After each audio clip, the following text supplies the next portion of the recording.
بے شک وہ اپنے گھر والوں میں خوش و خرم تھا۔ جب گھر میں رہتا تھا دنیا کی زندگی میں تو وہ اسی میں مگن رہا، اسی میں خوش رہا، اسی کے سرور کو اپنے لیے کافی سمجھتا تھا کہ یہی میرے لیے کافی ہے۔ اس نے آئندہ آنے والی زندگی کے لیے کچھ آرام اور آسائش کے لیے، اللہ کے انعامات کے لیے اس نے کچھ جمع ہی نہیں کیا، وہ اسی میں مگن رہا۔ ایک سفر ہے، ایک حرکت ہے جو اللہ رب العزت کی ملاقات کے لیے ہر ایک کرتا جا رہا ہے۔ اس حرکت کے دوران، اس سفر کے دوران، اس پیشی کی طرف بڑھتے ہوئی وقت کے دوران یہ آدمی اس کی اللہ رب العزت کے ساتھ ملاقات کی تیاری کے بجائے وہ اسی سفر کی خوشیوں میں مگن رہا اور اسی سے محظوظ ہوتا رہا۔ انہو ظن ان لن یحور،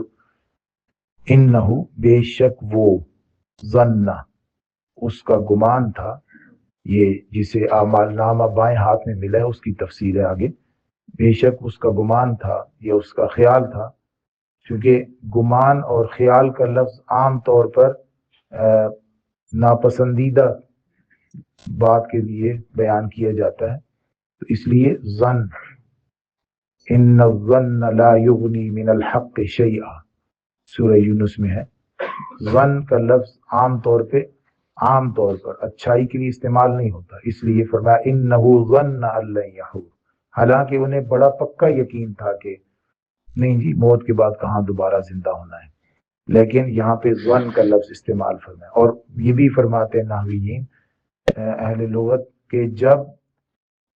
ظن انا کے بعد آ جاتا ہے تو پھر اس میں یقین کا معنی آ جاتا ہے، تو یہاں انا کے بعد آیا ظن، یقین کا معنی کر سکتے ہیں، لیکن ظن خود جو ہے وہ اچھے کاموں کے لیے استعمال نہیں ہوتا، برے کاموں کے لیے استعمال ہوتا ہے، اس لیے ظن، انہو ظن اس کا یہ خیال تھا، گمان تھا، ان لن یحور کہ ہرگز اسے واپس نہیں لایا جائے گا۔ یہ ہا واو را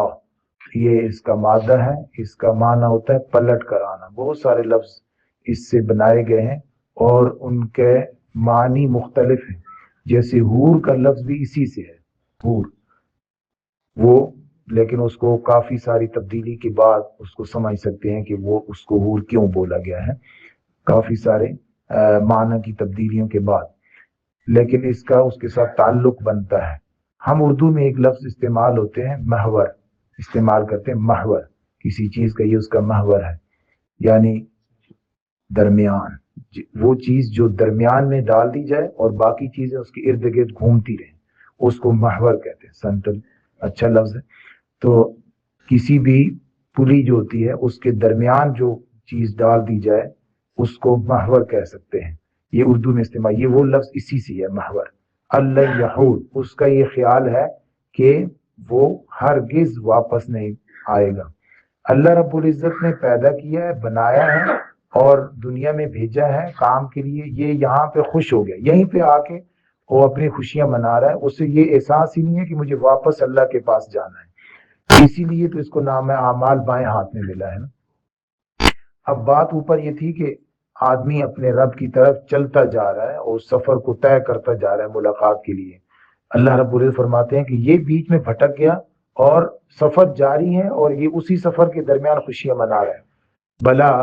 ان ربہ کان بہ بصیرا، یہ خوشیاں اس لیے منا رہا تھا نا کہ اس نے یہ سمجھ لیا کہ اس کی اللہ سے ملاقات نہیں ہونی، واپس نہیں پلٹ کے آنا، جبکہ اللہ اس کو دیکھ رہے تھے۔ ان ربہ بے شک اس کا رب کان بہ بصیرا اسے دیکھ رہا تھا، یعنی ایک آدمی کی زندگی ہوتی ہے اور وہ 50 سال زندگی، 60 سال زندگی، 70 سال زندگی گزارتا ہے، اس دوران اس کی زندگی میں کئی نشیب و فراز آتے ہیں، وہ بیمار ہوتا ہے، وہ صحت مند ہوتا ہے، وہ خوشحال ہوتا ہے، وہ بدحال ہوتا ہے، وہ جوان ہوتا ہے، وہ بوڑھا ہوتا ہے، بچہ ہوتا ہے پہلے،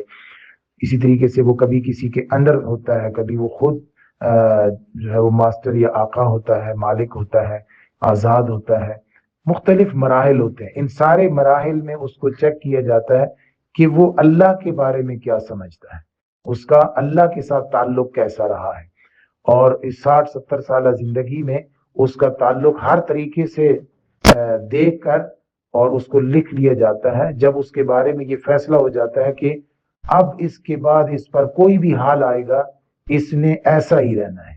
اس نے یہی کرنا ہے جو کئی حالات میں اس کو چیک کر لیا گیا ہے، تو پھر اس کی موت کا فیصلہ ہو جاتا ہے۔ یعنی ہر حال میں اس کو چیک کر لیا گیا ہے کہ وہ اس کا تعلق اللہ رب العزت کے ساتھ کیسا رہا ہے۔ اب یہ فیصلہ ہو گیا کہ اگر اس کو ان گنت سال بھی نہ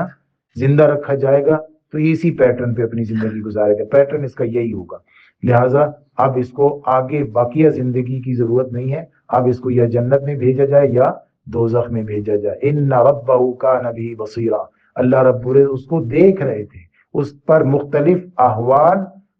بھیج کر اس کو دیکھ رہے تھے کہ یہ اس وقت اس کی زندگی کا طریقہ کار کیا ہے۔ فلا اقسم بالشفق، پس میں قسم اٹھاتا ہوں شفق کی۔ شفق ایک ایسا وقت ہے جب سورج غروب ہو چکا ہے اور تھوڑی تھوڑی روشنی باقی ہے اور اندھیرے کی آمد ہے، اس وقت کو ہم شفق کہتے ہیں، یعنی مغرب سے لے کر عشاء کے داخل ہونے سے پہلے تک کا جو وقت ہے، اکثر کے نزدیک، اہل لغت کے نزدیک یہ شفق کا وقت ہے۔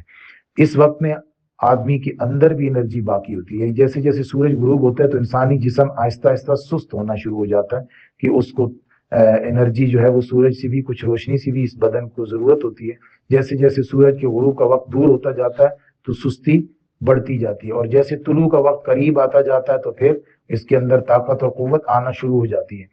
تو جو شفق کا ٹائم ہے، اس ٹائم میں ہر ایک چیز جو اپنے گھونسلے تک نہیں پہنچی، جو اپنے گھر تک نہیں پہنچی، جو اپنے آرام اور سکون کی جگہ تک نہیں پہنچی، اس کی دوڑ ہوتی ہے کہ بس پہنچوں۔ تو ہر ایک چیز سمٹ کر اس اپنے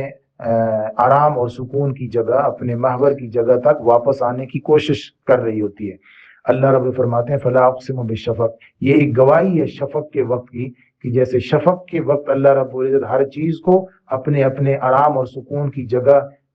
تک پہنچنے کے لیے مجبور کر دیتے ہیں فطرتی انداز میں، واللیل وما وسق، اور رات کی جو کچھ وہ سمیٹ لیتی ہے، والقمر اذا اتسق، اور چاند کی جب وہ کمال پر پہنچ جاتا ہے۔